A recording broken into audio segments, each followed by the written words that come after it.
it actually doesn't take a lot of people to make a large impact. And so if you target your efforts in such a way that the people in power are able and willing to listen, you can get a lot of impact without, 1,000 people marching on the streets, right? Privacy is the foundation of a lot of human rights. What happens when you take away privacy? Suddenly you're being watched all the time, and suddenly you have to worry about every single thing you do. Privacy encourages democracy because it allows you the space to think, it allows you the space to be yourself, whereas a society with no privacy does not allow that at all. And one aspect of democracy is having healthy conversations, and AI is being used to manipulate conversations, misinformation, fake news, much more easily now. You can generate images or videos of people, right, that aren't true at all. You just take a screenshot of their profile picture and there you go, you can generate stuff. A healthy democracy is also, involving people in the democratic process and building trust in politicians and leaders, people who have lots of responsibility over our lives. Every 4 years we have an election, and that's the extent of democracy, and it doesn't have to be this way, right? Democracy can be so much more, and yet we've allowed it to stagnate, and I hope that we can change that. AI is a tool like any other. It's being used to push a narrative of sort of inevitability. A lot of investors, venture capitalists push this narrative of AI is the future. We need it now. We need to continue investing in it. Will lead the path to general artificial intelligence. I think there's hope for a future where AI is used reasonably and has good guardrails and doesn't sort of feed into different negative aspects like, psychosis. Unfortunately, there was this a mass shooting that happened here in Canada last year where the shooter had consulted with AI on OpenAI, so ChatGPT, and was banned at some point. But this was not flagged to police.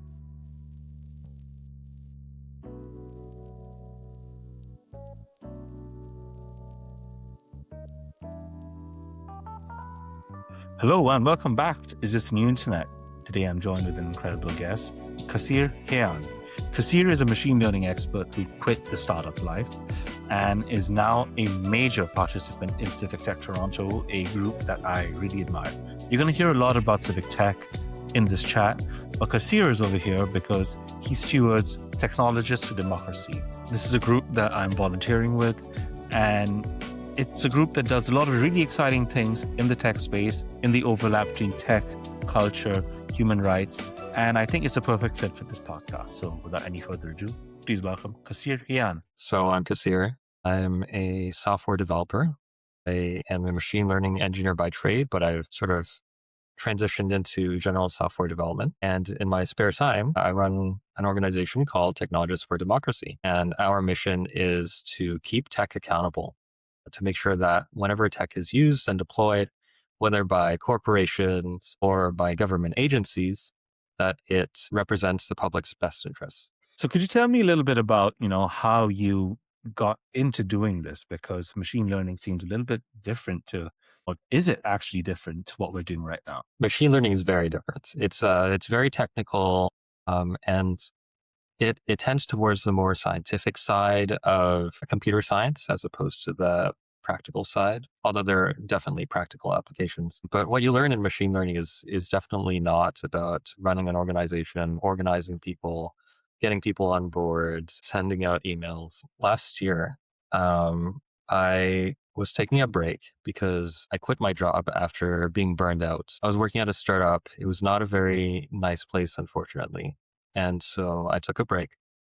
And in that process, I was experimenting with different things. I went through entrepreneurship program. I was meeting a lot of people. I started going to Civic Tech Toronto. What I really wanted to do was to do something that would have like a large positive impact and not necessarily, make a lot of money. There was this opportunity where someone from the Civic Tech community, her name is Jay, she raised the issue that there's this company called Magna International. They're an automotive parts manufacturer. And what they were doing in Toronto at the time, this was in the summer, is they started a self-driving vehicle pilot. And as part of that pilot, there were a number of issues. And one of the main issues was the fact that they were recording everyone's faces, which is a major privacy concern.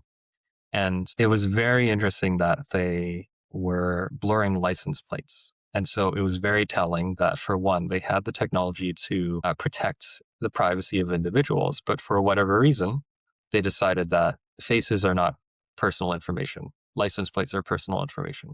And so that was very telling. And so we spoke up about it at City Hall, and councillors there were very supportive of what we were saying, because this pilot had gone through an approval process through the Ontario government and bypassed the city's processes.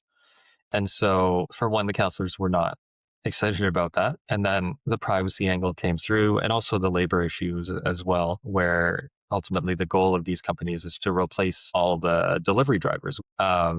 In Toronto, for example, delivery drivers and delivery bikers make an average of $6 an hour after all fees. And so it's really like we're like pushing away all these people and replacing them, and also scanning everyone's faces for a profit. And so there was a number of issues. We raised them, and thankfully City Hall was very supportive and started their own investigation. And in the meantime, we contacted the company.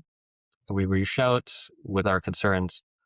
They replied that they were willing to answer, given that we come to their facility and sign an NDA, which was quite, well, both surprising and unsurprising at the same time. But so that caused some issues. And then eventually they stopped responding, and we were going to start a public campaign against them. We were informed by an article in the Toronto Star that they were leaving the city very unceremoniously. And so we took that as a victory and a sign that our efforts to get City Hall on board through a more technical lens than what they were looking at before send a message to other companies who want to operate in Toronto, saying, if you want to operate here, you have to do it ethically, and you can't just, come barging in. Nice. That opens up so many threads, because what you said is super pertinent to life today, I think, online. Because for so long, we've been talking about privacy rights online. And for a lot of people, that just seems very amorphous as an idea. Like, Facebook is taking your private information, but then everyone's saying, yeah, but that's my life, right? This is kind of a great example of public pressure, activist-based pressure, resulting in something really good. So what do you think other people who have concerns like this can learn from what you did with this whole Magna situation? And if someone has a concern, how should they start thinking about a way to address it? For one, it actually doesn't take a lot of people to make a large impact. And so if you target your efforts in such a way that the people in power are able and willing to listen, you can get a lot of impact without, 1,000 people marching on the streets, right? If you have concerns about, a specific technology, and there are a few avenues you can go about it. So one is investigate this technology yourself. Maybe they have a website that describes the technology, right? Or they might have like a placard next to if it's a camera, for example, right? And if you believe, there's privacy concerns about it, you can file a complaint with the privacy commissioner. There's the federal privacy commissioner here in Canada, and they handle complaints related to private corporations. So that's where the complaints would go here in Ontario. In Quebec and BC, you might also be able to file complaints with their provincial privacy regulators, because they do have some jurisdiction over private corporations. And thirdly, you can contact your local city councillor, you can contact your MP or MPP, you can tell them that, these issues are important to you. Privacy is the foundation of a lot of human rights. And so what happens when you take away privacy? Suddenly you're being watched all the time. And suddenly you have to worry about every single thing you do. And so, if that is the sort of issue you're taking up, you can go from that angle. And then fourth, last but not least, you can gather a community around to support the cause, right? And so this is what we've done at Technologists for Democracy. Is we've started at Civic Tech Toronto. There was a lot of overlap in interest, and just sort of gathering a group from there to raise awareness of these issues and work on things collaboratively, because it's much easier to get things done when you're a group of people as opposed to just one person. So we front loaded this conversation with a lot of like practical stuff and like showing like, a successful track record. But I also want to talk about you, talk about your experiences, we met at Civic Tech Toronto. I'm fairly new to this. Like I only went to my first session in November. So that's only a few months ago. And you were one of the people that made me feel absolutely comfortable there. So could we start by just setting the stage a little bit? What's Civic Tech Toronto all about? I know you've been involved there for a while, but what do my listeners need to know about an organization like this, and what do they offer people? Yeah, I'm glad you felt welcome there. So Civic Tech Toronto is a community, a gathering place for tech workers and also policy analysts, urbanists, environmentalists, activists, people who have an interest in how technology interfaces with public life. Civic Tech, the name itself is unfortunately not very descriptive, right? You think of elections, you think of public services, you think of parks, you think of like transportation and roads, right? And then you think of technology, right? And so any way that technology interfaces with any of those things and more, it's the place where we come to discuss those things. And so Civic Tech Toronto is one instance of many civic tech organizations across Canada and across the United States and across the world, to be honest. And our instance here in Toronto, Civic Tech Toronto, really focuses on having a positive impact in public life with different projects that go on, so for example, we have Bike Space, which allows bikers to look at a map of all the different biking services available. So like how much bike parking is in this location. And then if there's an issue in that location, you can report it. And recently they released, for example, a map of road safety for cyclists. And so it's color coded. So green means like it's safe for cyclists generally because either it's a quiet street or it has protected bike lanes. And then red means it's dangerous because cars are moving fast, there's wide lanes and there's no protection, right? It's just a nice place with a lot of friendly people who want to work on things that improve public life here. Nice. And yeah, that was exactly the kind of energy that I felt when I was there. Like there was a lot of people, firstly. So that was a little daunting for me, just walking into a room with like at least 50, 60 people there for a presentation after work hours about something. And then you realize, oh, wait, this isn't some abstract presentation about someone shilling their startup idea. This is absolutely something that has a real world impact on the very people in this room. And then, so it'd be 1 hour of presentations and about an hour of breakout sessions. Great samosas as well. So like snacks are on point. And then we got to chat with a few folks after this as well, because there's like a regular trip to the nearby pubs or something for people to catch up and to chit chat. So I just find that whole package is really conducive to like involving new people as well as having like deeper conversations in smaller groups. So from next month, I'm going to be the drinks Sherpa at Civic Tech Toronto, one of the 2 drinks Sherpas. So yeah, if you're there, come say hi. But could you tell us a little bit more about, the way people can get involved and the kind of ideas that are being discussed? You mentioned the bike lanes and the bike maps. That was really helpful. Our most recent session was about a vibe-coded project where you can talk about recreation spaces in the city. So how narrow or wide is this discussion based on like purely, software-based things? We get a lot of different topics. One of the most popular talks was actually a non-technical talk. And it was before my time, but everyone talks about Danforth Dad and how this guy visits parks across the city and rates them. He visits them with his children and he rates them on things like, is there a washroom nearby? Like, is there a sand pit? We get talks like that where it's like, it's actually just a map of his ratings of the different parks in the city. And then we get highly technical ones like we did last week where it was someone talking about a vibe coded map of pool availability where, because sometimes he goes to the pool and they close and they don't really tell anyone. And so he made an automated scraper that would get this information from open data and then populate his own map with that data. So that was a more technical talk. 2 weeks ago, there was a talk about Toronto Home Zone.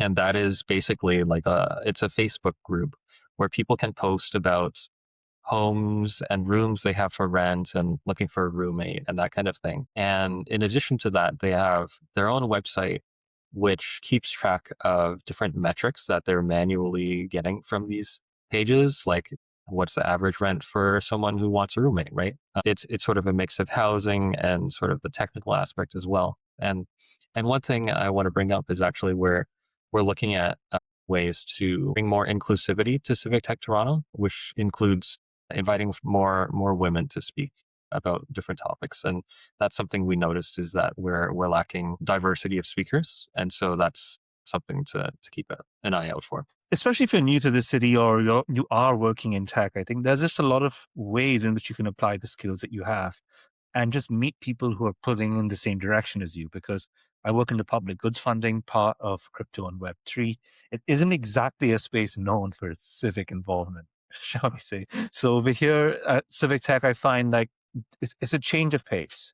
It's a way to see what other people are doing, and it's not necessarily about the profit motive. It's not necessarily about looking for hyperscaling of growth. It is real people and the effects that technology can have on their lives. I think that leads us really closely to what you're doing with Technologists for Democracy, because I think it just filters down to another very deliberate level of applying these same sort of passions in a very focused area. Like I have the privilege of writing the newsletter and sitting in on a lot of the meetups that you have. So can you tell me a little bit about the organization, and then we can take it from there, really? So Technologists for Democracy, we're a grassroots volunteer organization. We do advocacy, and more recently, we also do research. We speak up about, relevant issues, especially here in Toronto. For example, one of our recent campaigns had to do with a bunch of billboards at Union Station that were detecting people's faces as they walk by. And so we raised awareness of that. And some of the research we're doing includes, for example, a privacy toolkit that would help people identify the risks of various technologies, whether they should be concerned, and whether they should raise this issue with privacy commissioners, for example. We are honestly a small group. We're about a dozen active volunteers, and we're looking to have a big impact with the limited resources we have. And if you're looking to get involved, we do have a website, techfordemocracy.ca. And we are active on the Civic Tech Toronto Slack, talking about moving to more open source and decentralized technologies. So we're moving away from Slack. We're moving away from Gmail, but that's a work in progress. We had a chat about this in the run-up to our conversation over here. I first wrote you down as a founder of Technologists for Democracy, and you said you were a little hesitant to use that sort of framing. So instead, you prefer if I called you the Steward. So could you tell me a little bit about this and, how this translates to your vision at TFT? Yeah, a big part of this is we are doing something different. This isn't a regular advocacy organization, and founder has connotations of sort of like idolization of, the first people who did something. And really, Tech for Democracy is not about me. It's about the group of people. It's about the collective we of volunteers doing things together, right? And I don't want to be the center of attention either, right? And I'm on this podcast, but it's really, I think it's much more effective to have a wide variety of speakers. And so you mentioned you're interested in speaking with Adam, and Adam is very passionate and also very involved in Tech for Democracy. And there's a lot of other members who I think could be good to speak to.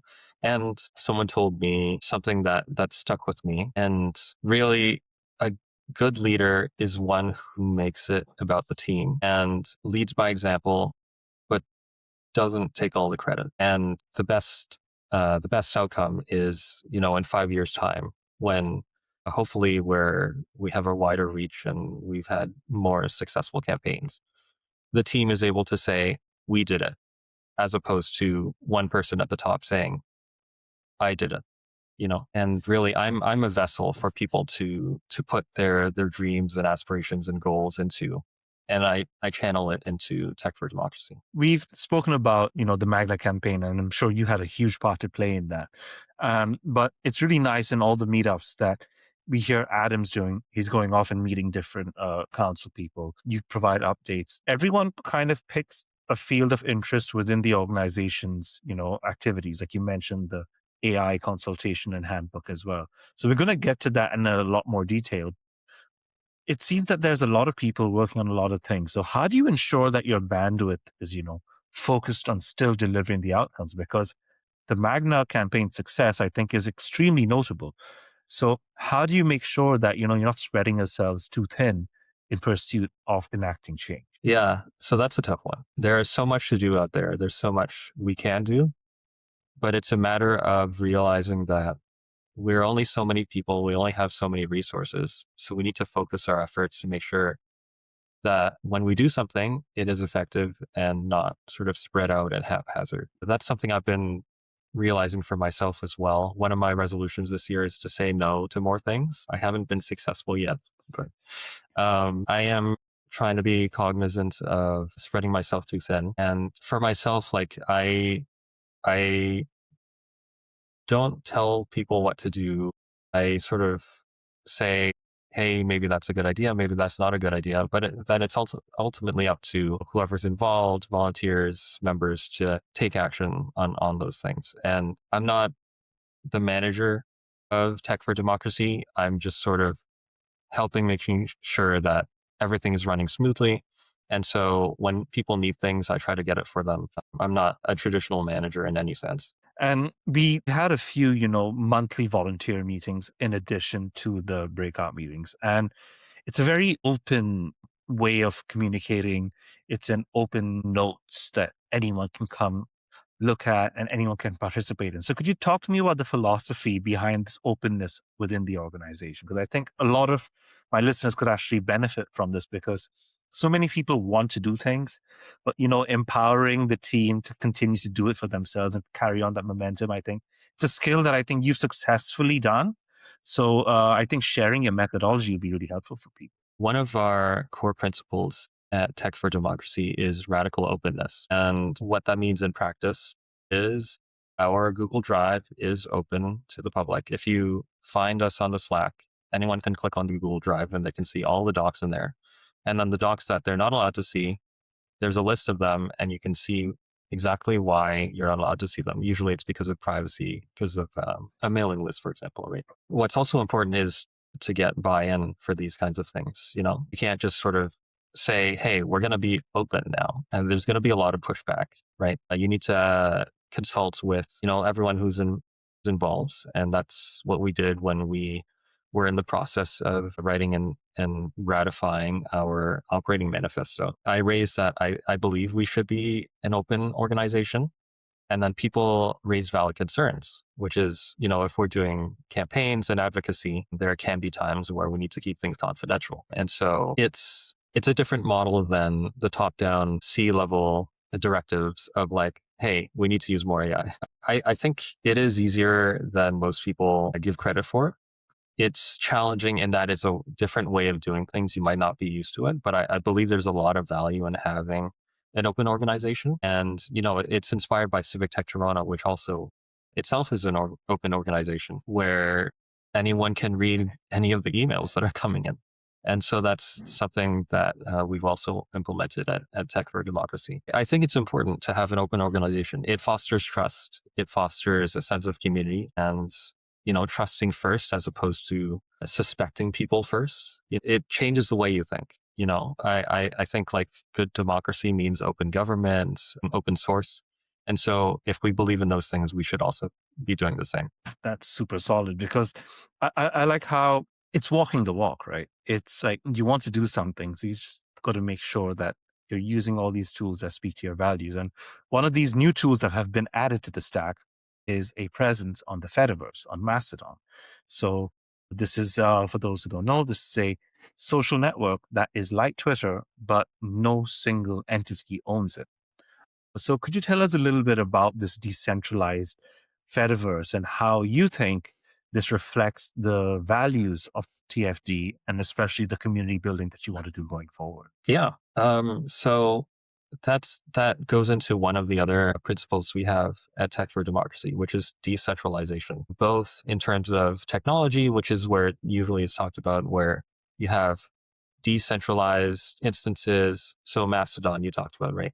So we joined Mastodon recently, and it's a collection of decentralized instances where, one server might be owned by someone and then a different server is owned by someone else.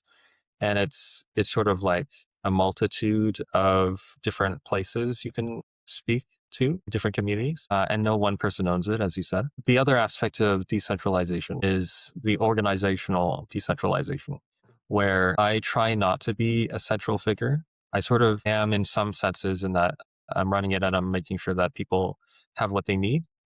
But ideally, we have these different working groups that are working on different things, and they can collaborate under this shared umbrella of Tech for Democracy. And also, if the aspect of decentralization, where if one person gets hit by a bus and unfortunately has to go to hospital and is no longer available, the bus factor of Tech for Democracy is such that people can continue to do things in spite of people not being available. And so some of the things we've done in that vein is having a public list of allies and contacts that people are in touch with, so that if you need to contact someone, you can reach out to the person who was originally in touch with them, or if they're not available, you can reach out to them and say, hey, I'm at Tech for Democracy and this other person was in touch with you before. I would love to chat.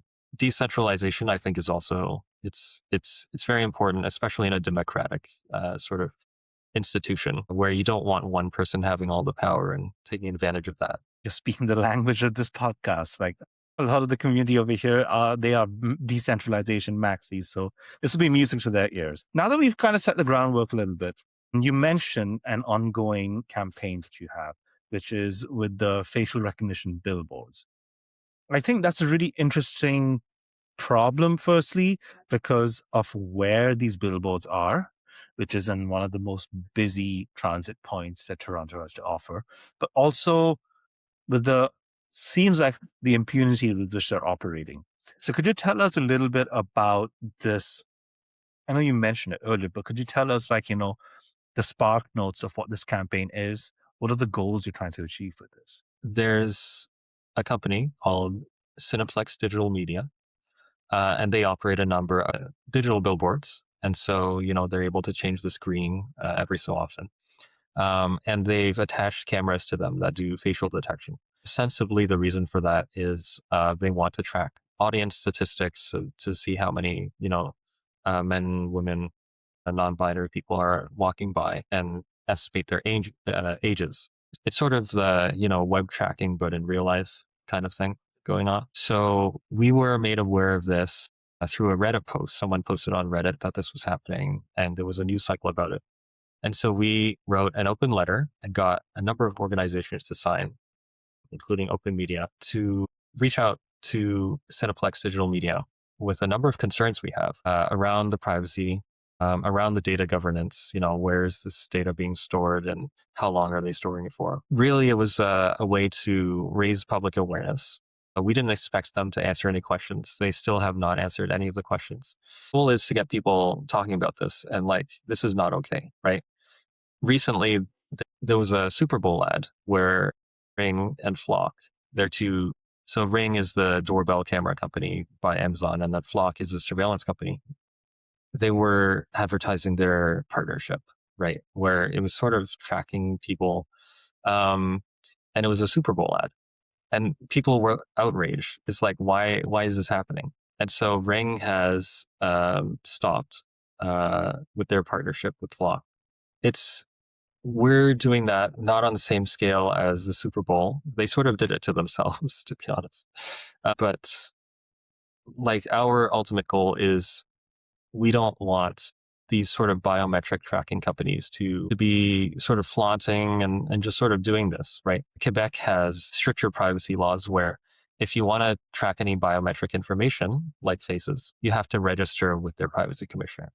And that's something we don't have here in Ontario. Companies can sort of do what they want, and then it's sort of the ask for forgiveness later model of companies will do it, and then they get caught and they're like, oh, I'm so sorry. Let me let me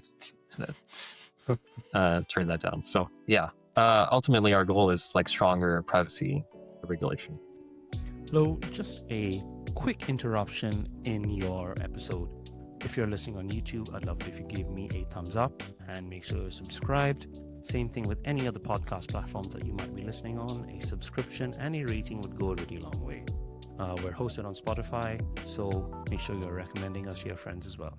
Thanks. Back to the episode. Flock tried to, sell us on the cuteness of, we're using this to find missing dogs and stuff. Has there been any similar sort of misdirect from the companies over here when they're trying to push these things through, like when it comes to taking your data? Like, do you have any ideas off the top of your head that you've seen that are now tired tropes that we really should be seeing through? Yeah, so this is tricky because there are tropes out there, but they're also effective at tricking people. So recently there was an article about an app called LogiVote, where you can sign up to be part of this app and you get rewarded for posting AI-generated comments in support of certain politicians. Sort of the idea circumvents the idea of bots posting these AI-generated comments. And instead of bots, it's people posting these AI-generated comments, which is much harder to track. And I was reading the article, and they're very good at misdirecting because they say things that are intended to confuse you or to make you sound like, oh, it's not actually that bad, right? And so what they say, for example, people using the app have the choice to post these comments or not. They have the choice to modify these comments before they post them. Right. And so we are not responsible for AI generated slop, right? We're not the ones posting it. If you just sort of take it at face value, it's like, oh yeah, like, these are people posting it, right? So like, why is it a problem? But it takes some thinking to say like, well, for one, most people will just post things by default, right? They're not going to modify it. And two, like this is basically sort of online manipulation of, the discourse of like, hey, I support this guy because, and then AI generated sentence. It's very tricky. And so Are I people think getting paid for this? Like, are people getting paid for for posting. maybe not in cash, but like in something else, like points or something that they can redeem for something of value later? Like, how does that incentive model work here? So I wasn't looking too deep into it, but the article did mention they get like reward points or something. And at a certain threshold, they can meet the politicians in question. So There we go. Oof. yeah. Oof. Yeah. So yeah, it's very tricky. It's like, people will use whatever tools at their disposal to get around laws. And this is like that example of LogiVote is such a gray area of actually it's people posting. So it's not like mass disinformation because it's not bots, but it is still AI generated content, which are being posted en masse. So, even from a technical perspective, how do you track that? How do you prevent that? And even that's a difficult question, right? And from a political perspective, it's very complicated. So, people doing these things are very good at skirting laws and misdirecting. Yeah. So the AI question, I think, is a very, very big one on the top of everyone's minds right now. And you sort of creaked open the door for that discussion today. A big part of Technologists for Democracy's current initiatives is an AI playbook. It's almost proactive in the sense that companies are going to be forced to implement some sort of AI. We've seen it with private organizations, especially those that the expectation is pretty high rates of growth. What about other organizations like NGOs and regular folks are using AI in their everyday lives? I know I do. I use it quite a bit with a lot of my research. Like, despite being a writer, I don't let the AI do any of the writing stuff because, like what you said, there are AI tells and giveaways when people are posting AI-based content. But what's your take on the acceptable use of this sort of stuff? I'm not against AI. And as an organization, we don't take a stance on AI usage. We are more about the downsides of potentially using AI. So some of the concerns that come to mind are the energy usage, the water consumption of data centers, and also the sort of societal effects of AI that it's had on the population of, there's a new thing going on of AI-induced psychosis, where, some people who are more prone then turn to an AI to maybe seek comfort or reassure themselves. And in that process, the AI sort of gets them into this feedback loop of feeding into their insecurities or their illness and sort of, to AI psychosis. And there's also real concerns of AI replacing a lot of jobs or being used as an excuse to do so. We are AI cautious, I think is the best word. Fair. That's a really delicately put forward perspective on this, because online it's just absolute AI doomerism, absolute AI hype. And I found that this is the kind of reasoned straddling of both ideas. 'Cause I do believe AI has a lot of good things to offer, but yeah, if kept unchecked, the downsides could be catastrophic. So how do the activities at Technologists for Democracy somewhat address the concerns that you have with AI? One of the things that we're co-organizing with the Tech Workers Coalition is an AI consultation that's happening on March 9th. And so this is the People's Consultation on AI. It's in response to Canada's national sprint on AI that happened last year, which was a month-long consultation process that unfortunately was very biased towards the industry perspective of we need more AI now, and didn't really consider a diversity of voices that we have here in Canada. And so this people's consultation that we're co-hosting an instance of is a response to that, where people on the ground, tech workers, tech researchers, tech enthusiasts can answer questions and concerns that they have about about different AI technologies in a way that's more reasoned and not buying into all the hype that all the VCs throw out there. So what are normal folks who are not as embedded in the tech space? What are they missing about this AI conversation? Like, what information should they know about that's sort of not filtering down to their usual media and conversation diet? AI is a bunch of technologies, and AI is a tool like any other. It's being used to push a narrative of sort of inevitability. So a lot of investors, venture capitalists push this narrative of AI is the future.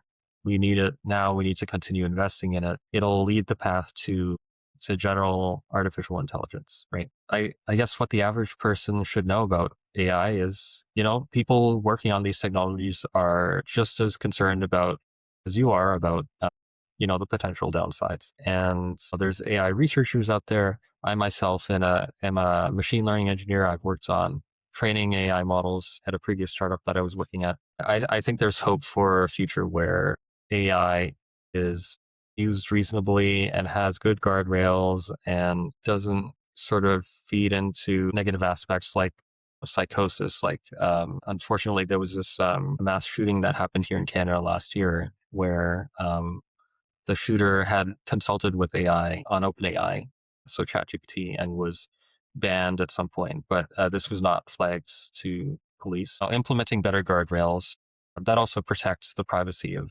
individuals. What would a productive conversation look like? Like, what would be the right questions that, if we can ask the government about, do we have anything in mind about specific safeguards that you're looking at? Any specific barriers to entry, maybe? Because like what you said about AI psychosis, I think, should everyone have unfettered access to AI in this way? Like, I believe there should be better guardrails around AI and regulation to that aspect. Protects the public and serves the public and doesn't take advantage of the public. And, so when you're using AI, that like the risks are low to non-existent, and that it doesn't become like a psychofan where it's sort of like praising you all the time, right? And so last night I attended this event where it was actually a panel of teenagers, and they were talking about the impact of technology in their lives. And I find that as an adult, I don't really, and I don't have a family, I don't really think about the impact it has on, I guess, people who are not in my immediate sphere of influence, whether friends or family, right? Or people I pay attention to.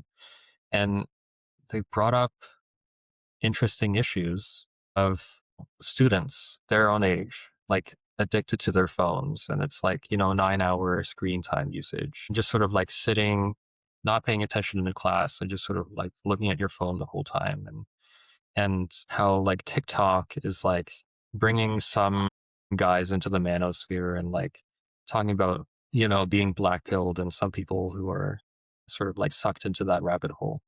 And like, I think because AI has exploded so recently, like in the last few years, that like we're focused on that and, the potential harms and, what was it called? Claw bots recently, where people are sort of letting AI loose, basically AI agents to do whatever they want on the internet. And there was a really compelling story of one person. He was targeted as part of a smear campaign. The AI wrote a blog post that was like insulting his character and like bringing up different aspects because it could crawl the web and look at his social media and his blog posts, right? And so like we're only really starting now to understand the ramifications of what we, in the broader sense, have let loose on the world.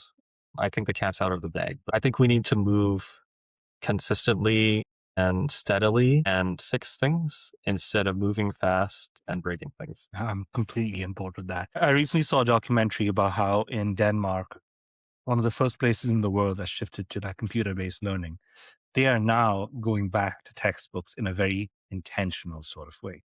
Kids come to school, they give the phones to their teacher, the teacher puts the phones in a locked safe, and then they're back to learning the way me from like the mid 2000s would learn in school, which is just notebook, pen, and paper.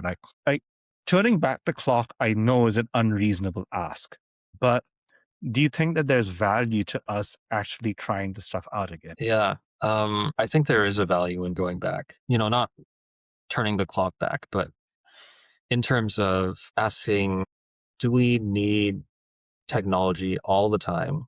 Because sometimes the best solution is a low tech or no tech solution. And there is something about having a physical book in front of you as opposed to like a screen with a PDF, right? There is something about the physicality of it and being able to focus on it.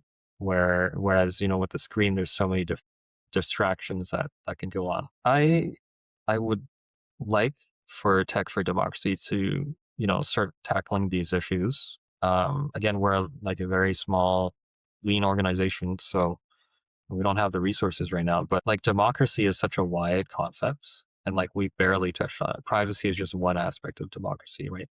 And privacy encourages democracy because it allows you the space to think. It allows you the space to be yourself.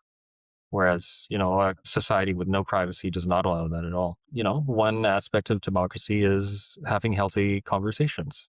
AI is being used to manipulate conversations, misinformation, fake news much more easily now. You can generate images or videos of people, right, that aren't true at all, right? You just take a screenshot of their profile picture and there you go, you can generate stuff. Like, a healthy democracy is also involving people in the democratic process and building trust in politicians and leaders, people who have lots of responsibility over our lives. For whatever reason, we sort of abdicate to every 4 years we have an election, and that's the extent of democracy. And it doesn't have to be this way, right? Democracy can be so much more, and yet we've allowed it to stagnate. And I hope that we can change that. What you said about just that participation in elections every 4 years, that's such a direct assessment of the problem, I think, because we're just kind of going on autopilot for the other 3 years, just letting things happen the way they are. And Technologists for Democracy meeting up every week, talking about these things. The Slack is always active with people reflecting on, there's not just a passive reading of it, there's active engagement, active discussion. It's a lot of people who are taking out the time to genuinely care about these things and dedicate their expertise and processing power to actually understanding the ins and outs. But we know a lot of people don't have either the inclination or the time. And the design of this internet today is to kind of overwhelm, just let, things happen. So do you have any pointers in sort of navigating the space a little bit more intentionally to stay involved without burning out? Yeah, I can say some things I've done for myself.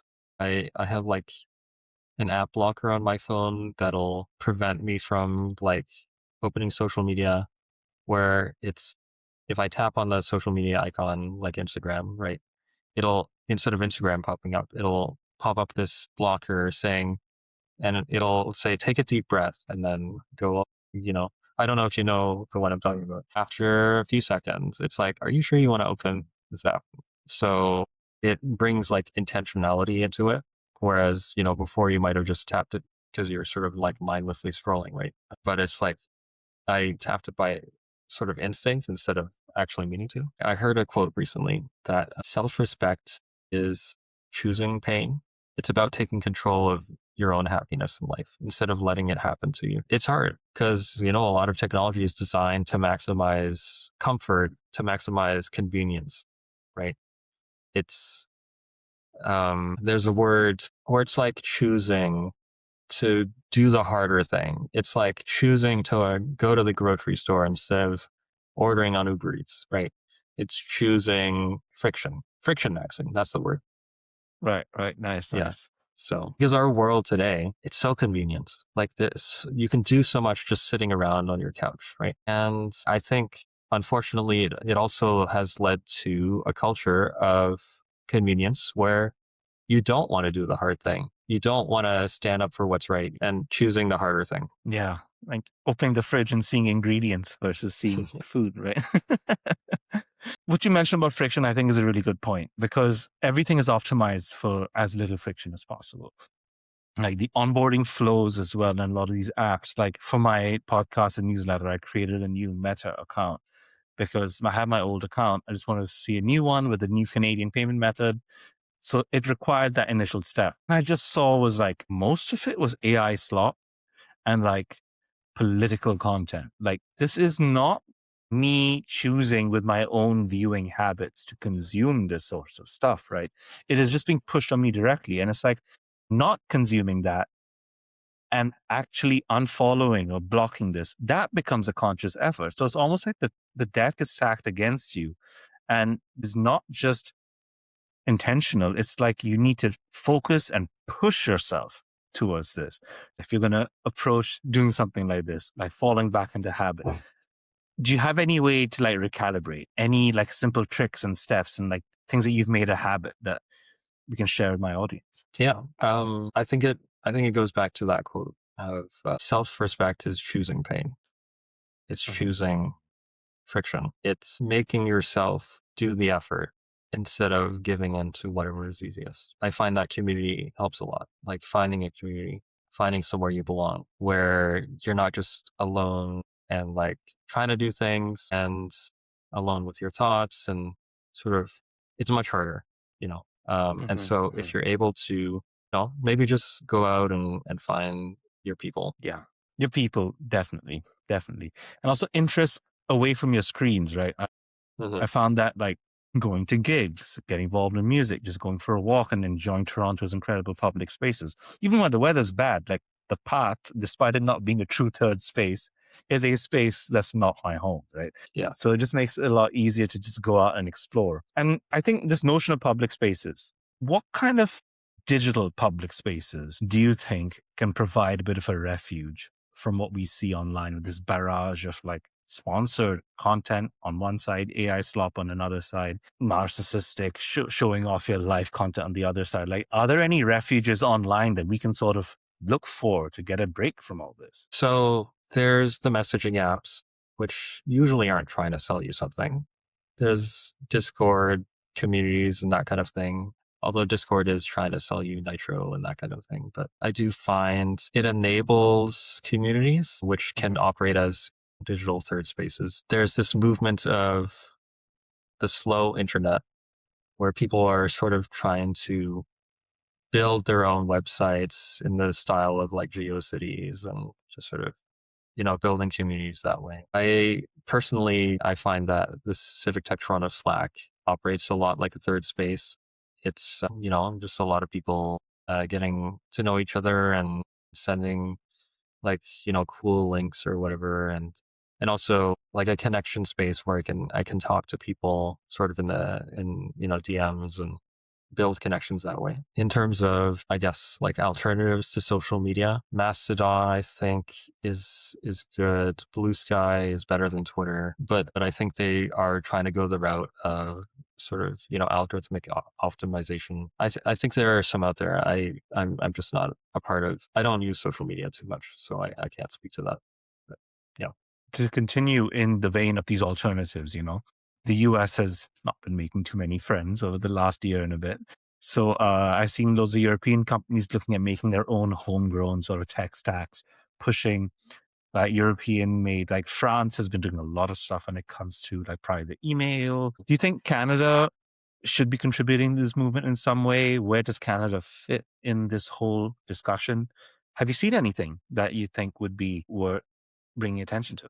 There's a Canadian grown social media that's in the works. It's called Gander. So that's worth keeping an eye out on. They're in beta right now. They're not available to the public, but they're basically trying to do like a sovereign sort of like a Twitter kind of feed and, content all Canadian. I think Canada does have the space and opportunity to be a leader in this space. Imagine Canada being like an innovator in terms of AI regulation, for example, right?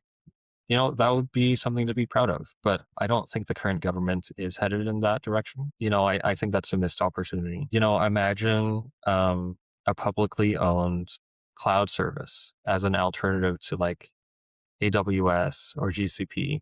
Imagine there's a Canadian sovereign cloud service, right? Canada could be a leader in that, but I don't think we're investing in that.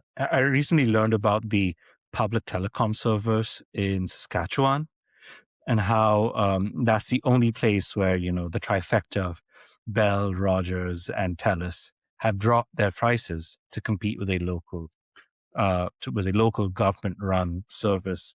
And it's like 40% lower, the prices over there. So it shows that, a solid public option can do a lot when it comes to really keeping like monopoly power in check. So is this like a template, for example, that we can start taking on board in the tech space? Like you mentioned two very key parts, like I think online storage as well as AI. But I'm hoping that there would be someone who takes on this model, understands that, there's no economies of scale like an entire government, right? So if the argument is about scaling things, then there is no one who's going to do this better. So why aren't people using this argument more? What's the deal here? Have you thought about this before? There has been some discussion within TFT, and I think there has been a bit in the wider Canadian context. We've had some discussion, and people raise concerns of, do we even have the technical and knowledge capacity to build a data center on our own? Because Cohere, for example, they're a Canadian AI company, but they've contracted an American company to build out the data centers, right? And so there could be other barriers to this that I'm not aware of, but I think people would generally be supportive. I think the federal government is more interested in propping up existing companies like Cohere, as opposed to creating its own solution, which would be a great public service, but would not bring in as much revenue. It seems that from our non-tech friends, that they don't really hear a lot of the stuff that gets us worked up. And you can argue that tech preaches to the converted a lot in a way. It either preaches to the converted or it sends a message to those who actively do not want to listen. But there's a lot of people, I think, in the middle who would benefit from this message. So what can we do to get normal folks a little bit more involved? As I have a podcast, you have an organization, but I think it should go beyond us, right? So what can we do for people to pick up where we've left off and to kind of get the word out a little bit better? So you're a marketer. You understand the need to reach the audience where they're at, right? And so I think that's a problem in tech, is that we talk about, the technical things, and we talk about the specs and like, oh, this is a mixture of experts model, right? More broadly, I think tech needs to, like, if it wants to reach out to more people, and Tech for Democracy as an organization, I think it does, needs to speak to people with words they understand. You can host public education events, for example, right? Maybe talks, maybe workshops that sort of engage the public and like get them to listen and get and also listen from them. Like, what are the issues they face? What's the most important? If we want to engage with the public, it shouldn't be necessarily driven by us, but more listening to what the public wants and then going that way. I've got my mom onto Perplexity because I can't answer all the questions all the time about this sort of stuff, but sometimes Perplexity could nudge her in the direction to kind of understand the surface of it a little bit. Then we can talk about issues, for example. And of course, there's a lot of misinformation going around. I'm from India, WhatsApp forwards, the can of worms that opens up.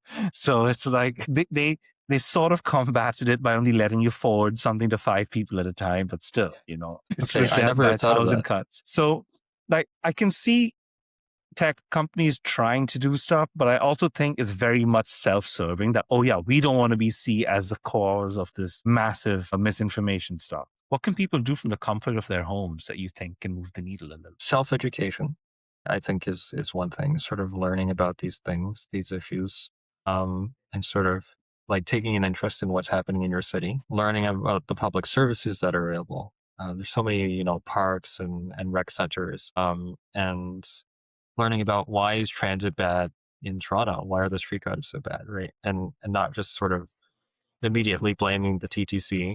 I mean, it is in large part their fault, but also there are constraints that it operates under, and sort of like being curious and why is that? And also to go back to one of the previous questions, like sort of choosing difficulty, let's do some friction maxing instead of just sitting at home. Learning about the place that you live in beyond just like the headlines that you see, and like asking, like, why is there always someone who's unhoused sitting at the back of the streetcar? Like, why is that happening, right? And it's not because they're bad people, but because we're in a housing shortage, right? For example, we have the People's Consultation of AI coming up, and this is something you're spearheading. This is, to carry on from our last question, a really nice way for people to get involved. So could you tell us a little bit about that, and what kind of questions should people come to this thing with? Yeah, so the People's Consultation on AI is a response to the federal government's national sprint on AI, which happened last year. It was a 30-day consultation, but the questions were biased towards industry experts and also towards, we should be implementing AI wherever possible. And instead of hearing from a diversity of voices, which we have the luxury of here in Canada. And so the People's Consultation, we are hosting an in-person facilitation for that on March 9th. It'll be in the evening here in Toronto. We'll have a panel discussion as well. And as part of that, we're hoping to spark a conversation about, what are the different aspects of AI, good and bad? Like, what are your personal experiences? What are your opinions? And like, what are your concerns? And sort of get you thinking about what should we be concerned about as people and as Canadians and as residents of Canada to make sure that when we implement and regulate AI here in Canada, that it serves the public, it serves people, and it doesn't harm us. Awesome. Thanks. So you can sign up for the Technologists for Democracy newsletter. I shall provide a link in the description. Khasir, thank you so much for joining me. We are going to catch up during this People's Consultation of AI, but for the folks at home, could you tell them where they can find you online? Where do you like nurturing your community? And do you want to plug any resources for them to check out to be as informed about the state of the internet today as it can possibly be? Sure. So we are online at techfordemocracy.ca. You can learn more about the People's Consultation on AI if you just look that up. And we're also on social media. We're on Blue Sky. We're on Mastodon. If you look up Tech for Democracy, you should find us. Amazing. Thanks so much, Khasir. Thanks for taking the time out for this. I'm looking forward to seeing the awesome things that we can continue to do, keep tech in check, and make sure that the people are the ones who are thriving. Thanks, Mark. We'll see you around. Catch you soon. Thanks so much for listening. I appreciate all ratings, thumbs up, shares on whichever platform that you're listening to this. Don't forget to subscribe if you're on YouTube. Those subscriptions really help with the visibility of my channel. If you like this, then I think you're going to love my Substack because I get into more detail on things. I try to publish as frequently as I can because there's just so much happening online. I won't promise to have all the answers, but what I can do is promise that I can show you the journey that we're going on so you can reach your own conclusions. There's plenty more episodes where this came from, so enjoy. Catch you on the next one. Cheers.